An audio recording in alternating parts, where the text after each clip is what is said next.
Bonjour, doctorat en coaching. Je suis la présidente nationale d'une association de coachs également au Togo. Une blessure du passé, cette question est la bienvenue, puisque souvent ce sont les femmes qui se sentent blessées et qui, de par la timidité ou bien par un certain nombre de comportements, n'arrivent pas à exprimer cette blessure. Alors, cette blessure intervient à la suite de quoi? D'un rejet, d'un abandon, d'un décès d'un être cher, à la suite d'une humiliation, d'une trahison, d'une injustice.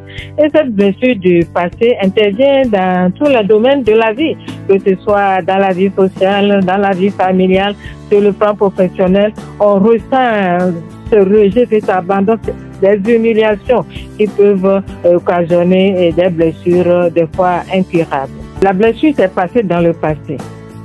Excusez de la tautologie, mais c'est que ça a des séquelles dans le présent, où on ressent de la colère, de la frustration, quand on repense à ces actes, tels que, je ne sais pas, le viol ou bien le vol d'un objet cher, la disparition d'un être cher. Voilà, on peut ressentir ce sentiment de rejet, de colère, qui font que nous sentons que nous vivons sous un traumatisme qui s'est déroulé dans le passé. Il y a plusieurs sortes de blessures, les blessures d'ordre physique, souvent ce sont des blessures émotionnelles.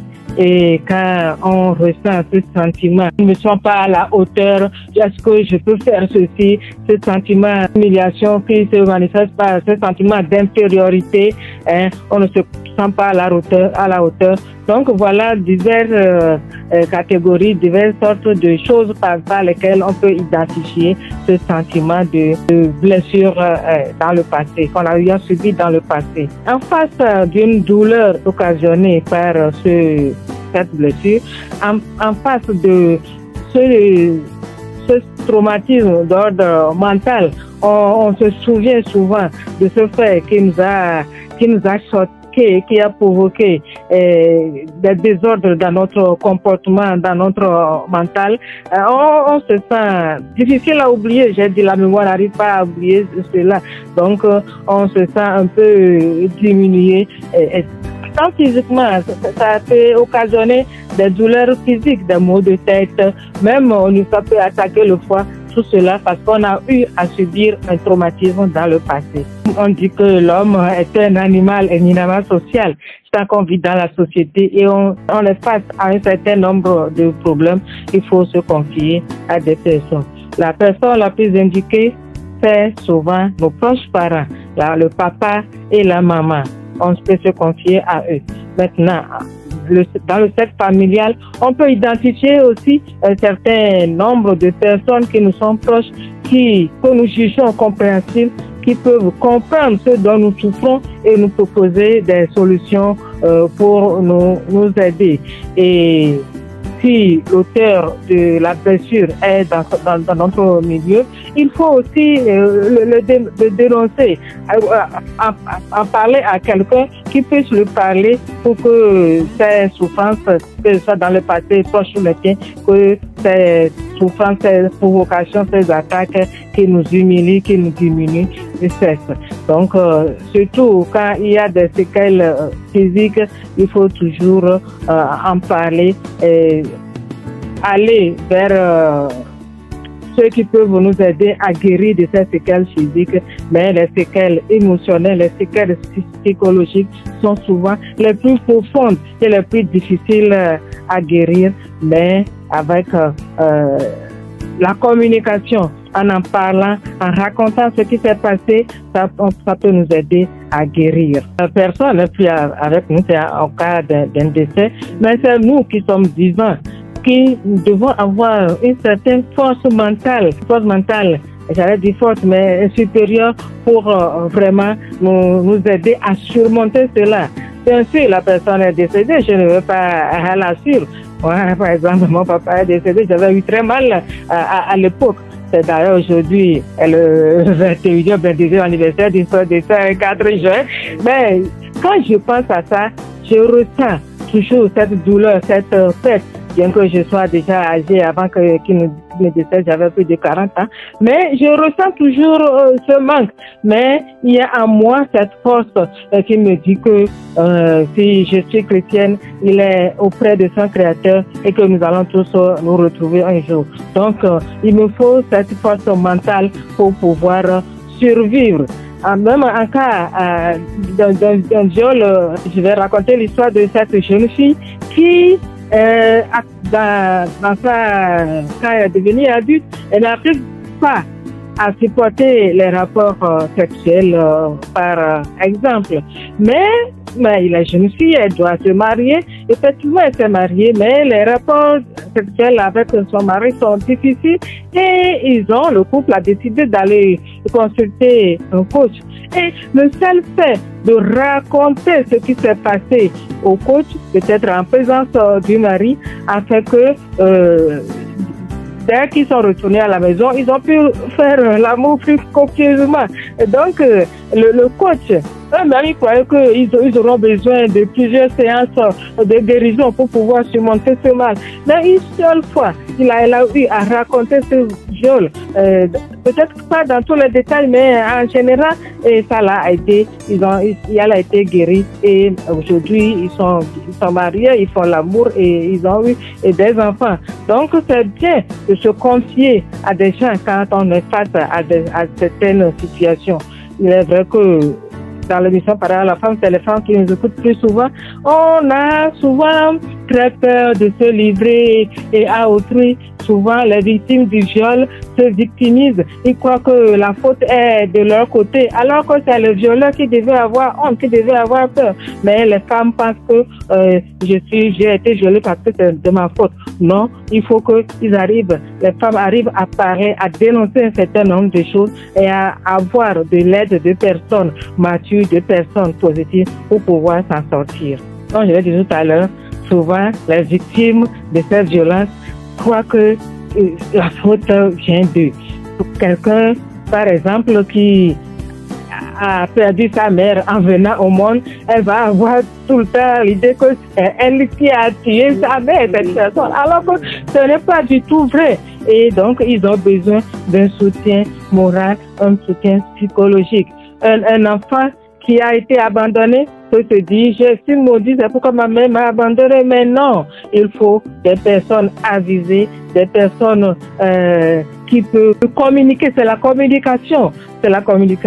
Mais d'abord, il faut que la personne même ressente le besoin de communiquer et que la personne qui est en face d'elle pour recevoir cette communication puisse également être en mesure de lui venir en aide par des exemples concrets, par des situations similaires que d'autres personnes ont eu à surmonter. Si telle personne qui a été très malheureuse dans son enfance, abandonnée, qui a été violée, on rencontre souvent, j'ai oublié son nom, une dame américaine, Wilfred, oui, qui a été violée par son propre père, ses cousins dans son enfance, mais qui aujourd'hui est devenue, qui était devenue une très grande animatrice de télévision aux États-Unis, qui est devenue très riche. Voilà, elle a pu surmonter tous ces handicaps pour pouvoir devenir aujourd'hui la personne qu'elle est. Donc, il faut toujours avoir des ressources internes en soi pour pouvoir surmonter ces genres de choses, mais également faire appel à d'autres personnes. Il y a également, j'ai parlé tout à l'heure, le fait de raconter une histoire de viol peut nous aider à surmonter ce handicap. Mais également, il y a des paroles positives que nous pouvons réciter sur nous-mêmes. Et j'ai dit tout à l'heure que je suis présidente d'une association. Nous avons établi un certain nombre, presque une trentaine de phrases que nous appelons le logiciel de la réussite. Après, de la réussite intégrale. Alors, en récitant un certain nombre de choses, je suis un enfant privilégié, je suis béni, Dieu est avec moi et aucun mal ne peut m'arriver. En répétant ces paroles, en intériorisant ça, en faisant défiler ça dans notre mental, dans notre esprit, que nous sommes un enfant béni, que nous sommes une merveilleuse créature divine, que personne ne peut plus nous faire du mal. Voilà, nous pouvons nous arriver à nous en sortir par la parole de notre bouche, parce que ce que nous disons, nous le vivons, nous le devenons.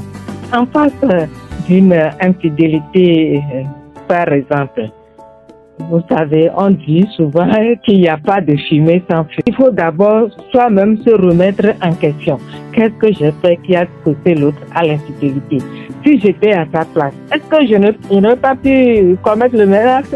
Et comme nous ne sommes pas parfaits, on peut se dire que ça aussi pouvait m'arriver. Et en face d'une confession sincère et d'une promesse de ne plus recommencer le même acte, je crois que nous sommes condamnés à pardonner, nous sommes condamnés à mettre une croix sur le passé, parce que, comme je l'ai dit, soit c'est pardonner, soit c'est guérir ou périr. Et nul ne voudrait périr dans ces cas-là.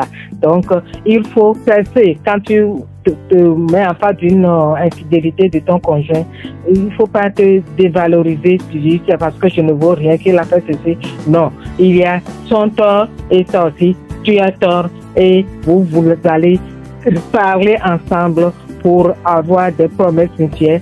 Je ne vais plus faire, tu ne vas plus faire. Et la vie peut continuer à prendre, à poursuivre son cours dans l'amour, bien sûr. C'est un souvenir très mauvais et ça amène tes enfants à la rébellion. Je connais des enfants qui sont adultes aujourd'hui, mais qui ne disent qu'ils ne peuvent pas pardonner à leur père parce qu'il a abandonné, par exemple, leur maman. Nous sommes chrétiens, je vais aller dans ce sens. Dieu a dit de nous aimer, d'aimer même nos ennemis. Si tu aimes ton ami, tu n'as rien fait, mais quand tu arrives à pardonner à ton prochain et à l'aimer. Donc, je peux dire que l'enfant là qui se sent abandonné et qui ne connaît pas son père, il faut qu'il arrive à l'oublier et surtout c'est à l'oublier qu'il ne va pas transmettre les mêmes sentiments à sa descendance, à ses enfants. On dit souvent que les victimes de viol, des petits garçons, par exemple, qui ont été sodomisés dans l'enfance, ont tendance à être des sodomisés. Qui reproduit le même geste envers d'autres enfants ou bien envers son propre enfant. Donc, vraiment, il faut avoir un mental fort pour se dire, il faut que ça s'arrête. Et en dehors de cette force interne que chacun en soi, nous avons la religion, nous avons des personnes ressources pour nous venir en aide. Donc, il faut que le mal ne se perpétue pas. Il faut que quelqu'un décide un jour. Donc, bon, il faut que ça s'arrête. Mais sur l'infidélité et comment surmonter cette infidélité. Une femme qui se sent rabaissée, dévalorisée parce que son mari est allé voir ailleurs, comment arriver à ce qu'elle puisse lui pardonner et reprendre la vie normale. C'est de ça qu'il s'agit aujourd'hui. Parce que quelqu'un d'autre t'a fait du mal, tu dis que tu ne vas plus avoir affaire à un autre homme et que même s'il vient, il va lui faire payer tout ce que l'autre a fait. Mais non, il n'y a pas véritablement l'amour là-bas. Il faut guérir du passé, il faut oublier le passé. Nous sommes des êtres humains. Et il faut que tu reconnais que l'autre a agi comme ça à cause de son passé aussi, quelque chose qu'il a traumatisé dans son passé et il a agi comme ça envers toi. Mais le nouveau qui vient, lui, il n'a rien à faire avec le comportement de l'autre. Donc, il faut faire table rase du passé, oublier. Ça va mieux se passer toujours avec des paroles positives sur ta vie, sur tes comportements. Et tu vas voir que le nouveau va venir, vous serez heureux. Et là, c'est la société qui doit être accusée en ce moment-là. Est-ce que dans cette famille, il n'y a pas des gens qui se sont rendus compte très tôt de ce phénomène de viol pour raisonner un peu le papa violeur? Est-ce que il n'y a pas assez de communication au sein de cette famille, que ce soit qui a dit que la maman n'était plus là? On ne doit pas laisser les enfants porter toute cette charge. Les parents doivent avoir un minimum de comportement, un minimum de pensée pour pouvoir déceler ces genres de comportements néfastes au sein de leur famille, même si ce n'est pas la famille proche. Vous voyez, les parents ou bien l'entourage de la personne doit pouvoir avoir quelques notions de comment se comportent les enfants dans ces situations défavorables, désagréables, et dès qu'on décèle une petite faille, poser des questions. Vous savez, là, dans la société, nous avons tous besoin de ce que moi j'ai appris et ce que nous apprenons au sein de notre association de coach, où on arrive à fréquenter des gens positifs, des gens matures, qui nous arrivons très tôt à déceler certaines choses et à proposer des solutions pour que nous puissions éduquer tout le monde, les parents, les proches, les amis, que ce soit dans le milieu professionnel, dans le milieu social. Il faut que tout le monde ait un minimum d'éducation pour ce qui concerne le coaching, pour que nous puissions vivre dans un entourage positif et que des choses pareilles ne nous arrivent plus. Et je pense qu'avec l'amour, tout cela devait pouvoir être résolu. Les dépenses au sein du couple, qui doit assumer ceci, qui ne doit pas assumer cela, l'homme qui sort. Est-ce que la femme doit aussi arriver à, aujourd'hui nous parlons aux femmes, à se remettre en question? Est-ce que j'assume pleinement mon rôle? Est-ce que c'est ça souvent qui pousse l'homme à aller voir ailleurs? Vous voyez, donc souvent quand ce genre de situation arrive, quand l'un se sent offensé, il faut que par le dialogue, par la communication, on ne mettra jamais assez l'accent sur cela. En tant que journaliste et en tant que coach, je connais les vertus de cette communication. Et quand ça manque dans un couple, quand ça manque au sein d'une famille, c'est les désordres, le manque de pardon. Et les gens se croient autorisés à faire toutes sortes de choses qui n'amènent pas la cohésion au sein de la cellule familiale, même au sein de la société. Comme je l'ai dit tout à l'heure, c'est guérir ou périr. Qui veut guérir, alors il faut faire tout ce qu'il faut. Le problème, comme nous disons dans le coaching, ce n'est pas comment, mais c'est pourquoi. Pourquoi faut-il guérir? Pourquoi il faut pardonner? Je pardonne à l'autre parce que en le pardonnant, moi-même je me libère. Quand je ne le pardonne pas, je suis en colère. Amina, on dit, et Bidi, quand tu fais cuire ton cœur, c'est toi qui as mal. Alors que l'autre est tranquille, peut encore aller vers d'autres hommes. Mais non, toi, si tu te guéris, si tu pardonnes, quand tu pardonnes aux autres, tu deviens vraiment libre. Tu te détaches de tout ce qui te fait mal. Je ne dis pas que c'est facile, c'est difficile, mais nous devons le faire. Le pardon, c'est un cadeau à moi-même. Si je me libère du passé et ça me permet de vivre dans le temps présent. Les gens qui sont traumatisés, qui n'arrivent pas à pardonner, c'est qu'ils vivent toujours en arrière. Ils revoient toujours l'offense, ce qui leur a été fait. Ce n'est pas normal. Il faut vivre dans le temps présent pour pouvoir s'épanouir. Et c'est avec le présent que nous construisons l'avenir. Donc, quand tu vis dans le moment présent, tu sais que demain sera meilleur. C'est ça. Il faut pardonner. On ressent une douleur vraiment, un ressentiment, mais on doit toujours guérir pour avancer, comme le thème de notre émission. Il faut guérir pour avancer. Il faut toujours voir le bon côté des choses. Être si fort que rien ne peut perturber notre paix intérieure. Quelles que soient les blessures, quel que soit ce qui nous arrive, on dit souvent que la douleur est le maître de l'homme. La douleur t'apprend à vraiment vivre. Quand il y a une douleur, il y a un choc, et tu arrives à surmonter cette douleur, ce choc, c'est que tu as passé un examen qui t'aide à grandir. Donc les épreuves et les défis nous aident à grandir. Que tu as été abandonné, que tu as eu un manque d'amour, que tu as été humilié, il faut que tu arrives à oublier ça et te répéter comme les paroles positives que nous répétons dans le coaching, que vous êtes une merveilleuse personne, que vous êtes aujourd'hui la meilleure version de vous-même et que tout le mal qui vous est arrivé dans le passé ne peut plus revenir, et dire ça continuellement sur sa vie et vous allez voir que les choses vont changer. Ce que je voudrais dire aux femmes, c'est de communiquer.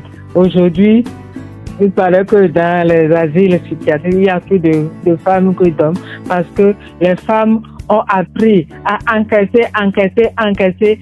Un jour, le vase est débordé, ils n'arrivent plus à se porter et on les retrouve dans des situations là-bas. Donc, je veux mettre l'accent ici sur la communication. Que ce soit dans le couple, vous constatez qu'il y a un défaut, une infidélité, quelque chose qui vous dévalorise, appelez votre mari, parlez-lui. Si c'est au sein d'une famille, les enfants, au lieu de vivre recroquevillés, renfermés sur eux-mêmes, ils trouvent des choses dans la société ou bien au sein de leur famille. Il faut que les parents arrivent à établir cette communication qui fait que les enfants peuvent leur parler plus facilement. Au sein d'une entreprise, d'un service, par exemple, c'est également par la parole, c'est également par le dialogue que l'on peut identifier un certain nombre de choses et y remédier. Donc, à tous les niveaux, nous préconisons la parole, nous préconisons le dialogue pour changer les choses.